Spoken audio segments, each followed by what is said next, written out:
Welcome to the HAYVN Hubcast, a place to learn what business leaders, owners, and professionals are doing to navigate and grow in today's market. Hear from industry experts on everything from marketing, leadership, financing, and more. Brought to you by HAYVN, a co-working space where you can connect, create, and get stuff done.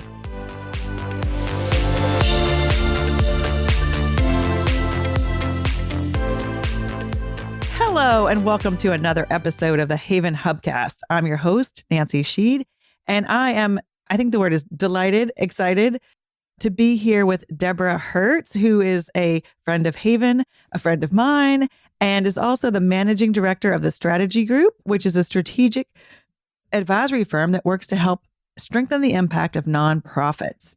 Welcome, Debra. Thank you, Nancy. I am thrilled to be here.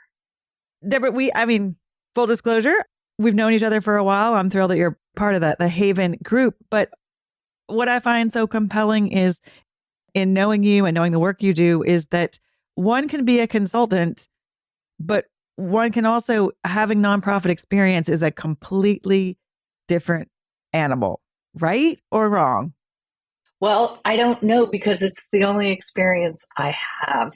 And so I think that there are differences, and I think that there are also great similarities between the for-profit and nonprofit. I'm excited to dive into that. But before we do, you said from your experience, I always like to ask people, when you were thinking about what you wanted to do when you were growing up, was it the managing director of your own consulting firm? Can you share with listeners, Debra, a little bit about, I know there were some points of inflection in your journey that got you here, but as you look back and sort of go, this all made sense, or, I didn't know that was going to happen, kind of what got you to be where you are now? So I think that my journey is more in the, I didn't know that was going to happen area than it's been a straight road. And I think that given my personality, I'm not sure nonprofits are the first thing that comes to mind. But what I found, and through my own experiences, is that how important the nonprofit or the social sector is to a community's health. And that it is often the foundation for communities and giving people access to care and to services that can brighten their lives, that can help them in times of need. And so I really see the social sector as so foundational for the communities that we live in.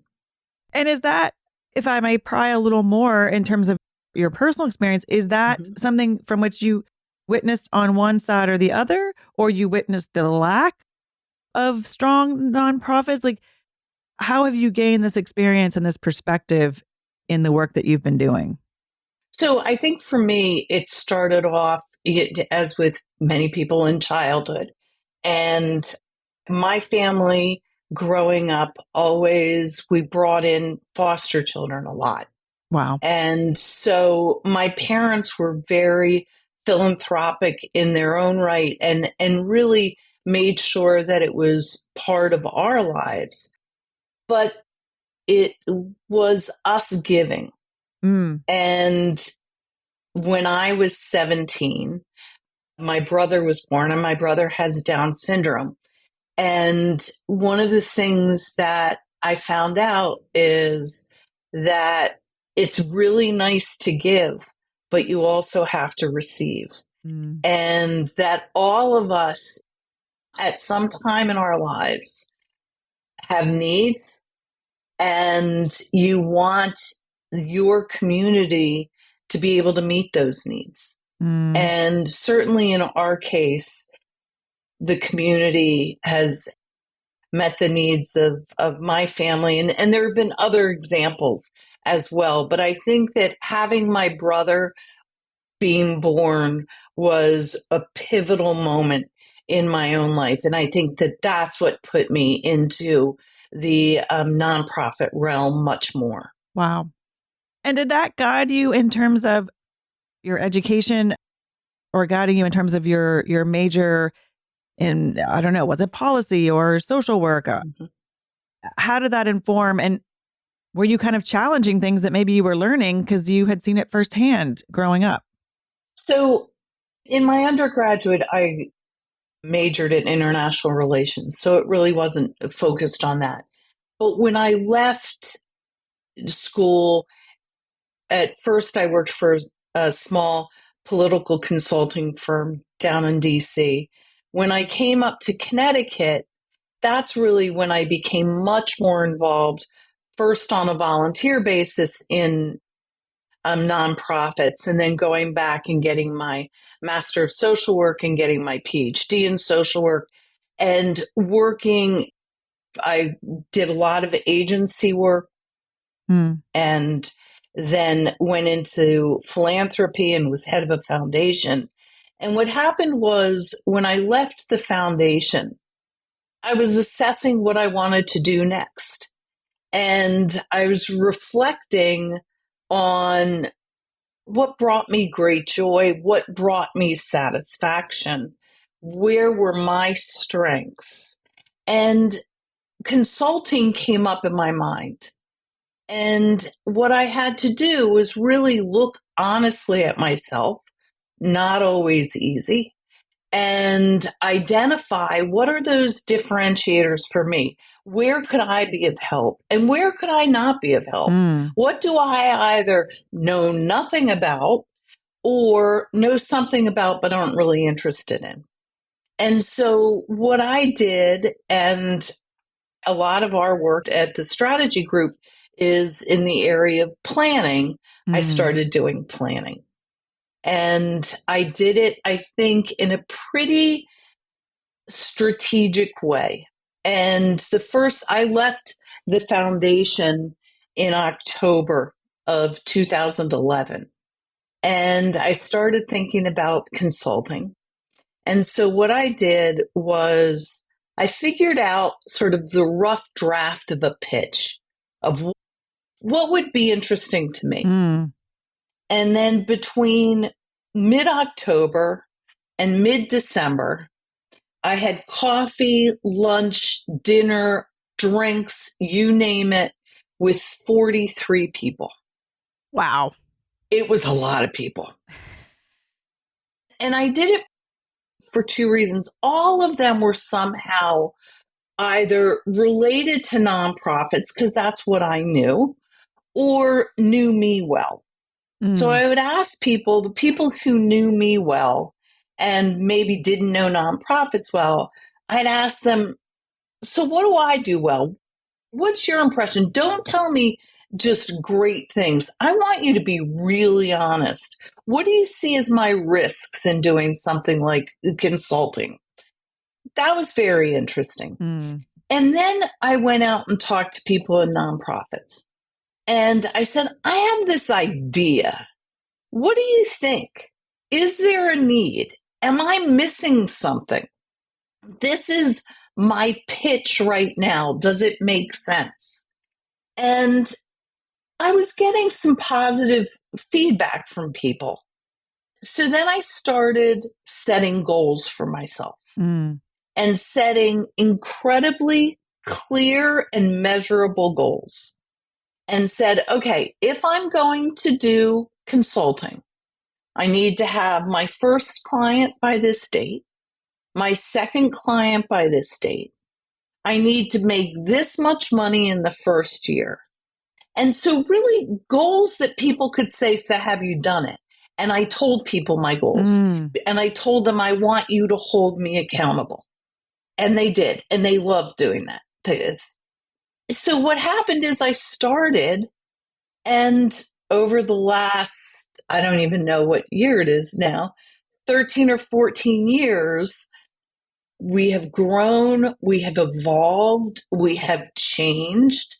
But the core of what we do in helping organizations, helping nonprofit organizations strengthen themselves and build capacity has not changed.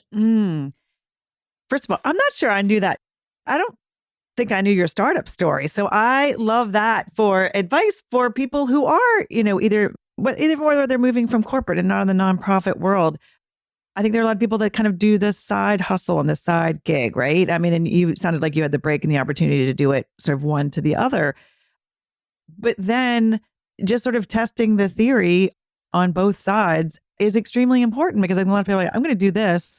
And there's very little kind of testing for, is there a good place in the marketplace, or being open to honest feedback and those sort of things. Debra, in terms of the nonprofit work and getting started, and you also talked about you had systems and goals. That sounds like, to me, it also feeds into how you think and operate in terms of, you mentioned planning, right? Yes. And by planning, you're not talking about planning somebody's calendar. You're not talking about somebody's planning their fundraising, right? Can you dive a little bit about what planning means to you and what it means or should mean to nonprofits? So, and let me just go, we don't plan events. We don't, that is exactly. not our. I know. I was like, we got to clear up the planning here. I know that. That is not our planning. Right. We do a lot. If you look at our core businesses, we do strategic planning. We do operational planning. We do merger planning. We do transition planning. And with nonprofits, in all of those instances, they're different. But we work with nonprofits to identify what's their goal. Where do they want to be? Where do they want to go? What will success look like in the future? And then how are you going to get there? And I think helping organizations be real about their capacity and is something that we spend a lot of time working on. So it's really helping organizations look at their future and then realizing it. I love that. And so many questions. When you say their goals, is part of the work you do kind of helping them tease out the goals? Do you know what I mean? Is Absolutely. it some people come and they're like, we don't even know what our goals are or should be, we're confused, or some come and they have the goals of completely unrealistic, where I hear you saying being real and having capacity, resources, or the ability to do that. And that process doesn't happen in a vacuum, right? Like, can I ask you just again, just sort of talk through, like, that doesn't happen with just the ED, right? The executive director. Whether it's strategic, operational, as you said, transition. And I know in COVID, there was a whole lot of scenario planning suddenly became a thing as well. Yeah.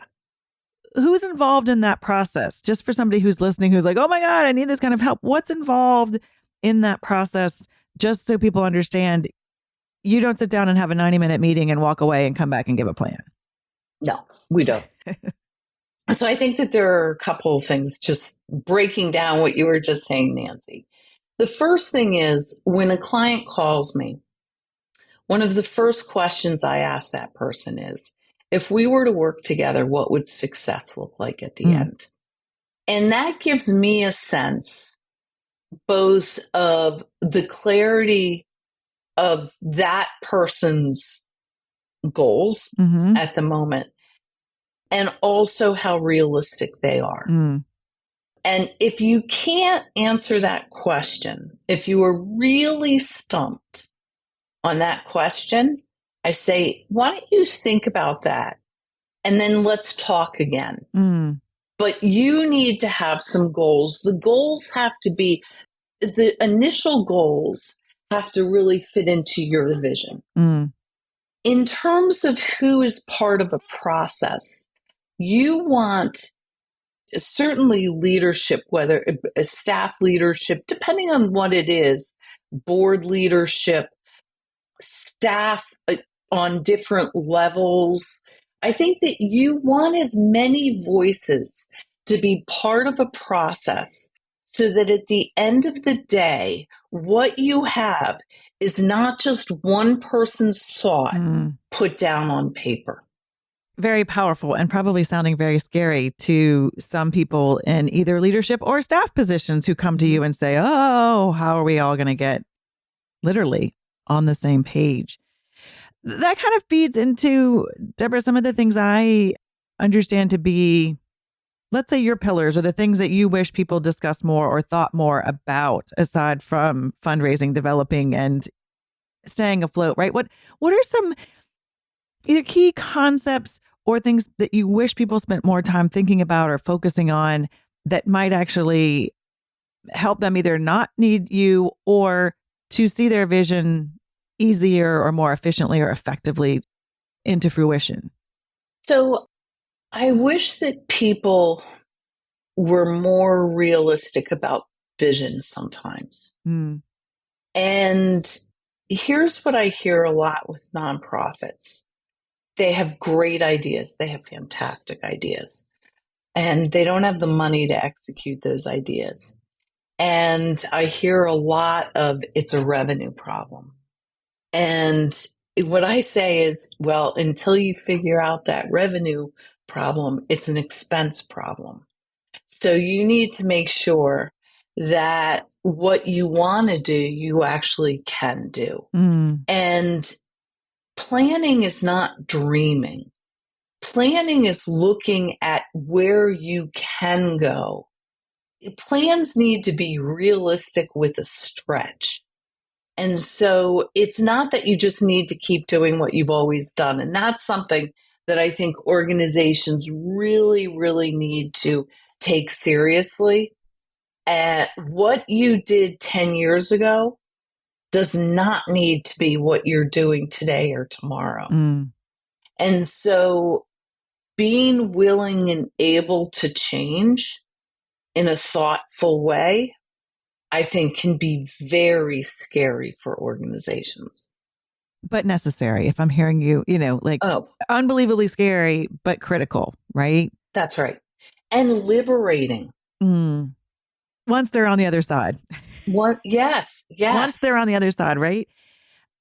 Debra, another, thing that I know I've heard you talk about and that I know is actually very personal to you and your business is kind of culture and values. And that seems like one of those nice to have, frilly, maybe tick a box kind of have. But talk about culture and values in a much more, I know you feel a concrete way and how it impacts organizations. So you look at, I think of the culture, an organization's culture is the organization's personality. Mm. And leaders, but not just leaders, can really think about and create a culture or a personality that is healthy and strong and honest and focused. But I think that what you want to do with culture is you want to identify what you want it to be. And then you have to live into it and you have to be patient because living into a new culture takes time. Mm. And by time, I mean it takes a couple of years to identify what you want and to change habits. But it is your culture can be your differentiator. It's what, as an organization, people, whether they're staff, whether they're people you want to serve, whether it be donors, it's what they can be drawn to. Mm. And so I think culture is really important and needs attention. It's like a garden that needs to be watered. And so you just can't say, okay, this is going to be our culture. And my job is done. I've identified it. It's really looking at breaking down into what do those cultural elements mean. In terms of values, values are those areas, those things that are most important to you. And you look at, for the strategy group, our values are excellence, integrity, joy, and courage. And I can tell you what each one of them mean. And I will tell you just one of them. I'll explain what one of them means. And joy. We want to be joyful in the work we do. We want people to have fun. We want to be engaged with our clients. We care deeply. We go in and we are going to be positive. You're not going to know what kind of day we're having because we're going to come in and be positive. That's one part of joy. But there's another part of joy, and that is we don't work for jerks.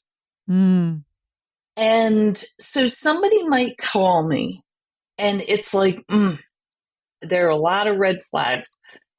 And I'll just say, I'm not sure we can help you right now. Or I had somebody who I did work with and who was a nice guy, but really, really difficult, call me for another job. And he said, I was really difficult. And I'm like, you were. I said, I'm not sure we're going to, work together, but I'll help you how I can. But I think that you have to have limits of what you will accept. And I think that your values speak to your expectations. Again, great. Nonprofit or not, I think that's hugely important to any organization or smaller business, right? I think that some of us get caught up in the revenue and the income and making money or product or investors and leave what and I will say one other thing is every person also has personal values. And those 4 values were my personal values. And they were on paper. And then when I was looking at the values for the strategy group, I thought, why would they be different than my personal values? And so I think that it's such an interesting exercise to look at what your values are. Okay. I feel like we could have a whole conversation about values, but I do, and we will, or people can come to you about that because I know you got stuff on your website. But I want to also give you the opportunity, Debra, just to say, what do you wish nonprofits knew right now, coming out of the disruption of COVID and remote work and what feels like sometimes not the most joyful world to be living in, and some models for nonprofits, as you've already alluded to, are still stuck in models from the 50s. What are the things that you just feel like if people could get their head around it or do this or understand this, or I can help you with this, would kind of leapfrog them or help them kind of get unstuck or feel like they're going to get off the hamster wheel or stop spinning their wheels? So I want to talk for 1 minute about COVID. And the impact of COVID on nonprofits. For nonprofits, COVID was the best of times and the worst of times. And it was the best of times for many financially. And so there was a lot of money out there, whether ARPA or other government funds. People were generous to nonprofits during those times. They were also the worst of times because nonprofits had to turn on a dime and had to do things in ways that they had never done them before. And many of them, they really did rise to the occasion. But what happened after COVID is the need, whatever the need was, it didn't get less after COVID. But what did decrease was the money. So organizations, I think, right now need to focus on some very specific areas. Number one, they need to know their sweet spot. If they've had 8 programs, the question right now is, should they? What are they really good at? And those areas that they might have been doing, and they might have been doing for a long time, that they shouldn't be doing, that's not really their strength, they need to figure out what they're going to do with those. And can they partner with others who do it better? And so I think that organizations need to look internally. They also need to measure impact. People want to know what difference a nonprofit is making. And before I got into consulting, I was head of a private foundation. And I used to say to organizations, and I'd come in and they'd tell me these great stories. And I'd say, listen, if you tell me a great story, you're going to get a check, whatever amount. But if you want a 6-figure check, you better show me impact. You better demonstrate the difference that you're making in the lives that you're touching. And if you can't do that, the question is, why not? And it is not, and I know people are not widgets. I also know, and I've worked a lot in organizations and been on the board of organization that does substance misuse treatment. Used to be substance abuse. I have to remember the change. And any treatment program who tells you that they have an 80% success rate, you better ask them what they're calling success. Are they calling success that they complete a program, a 28-day program? That's great. But that's only one step. What is the long-term success? And we have to realize that for some organizations, if 50% of the people are doing well in a year, that is miraculous.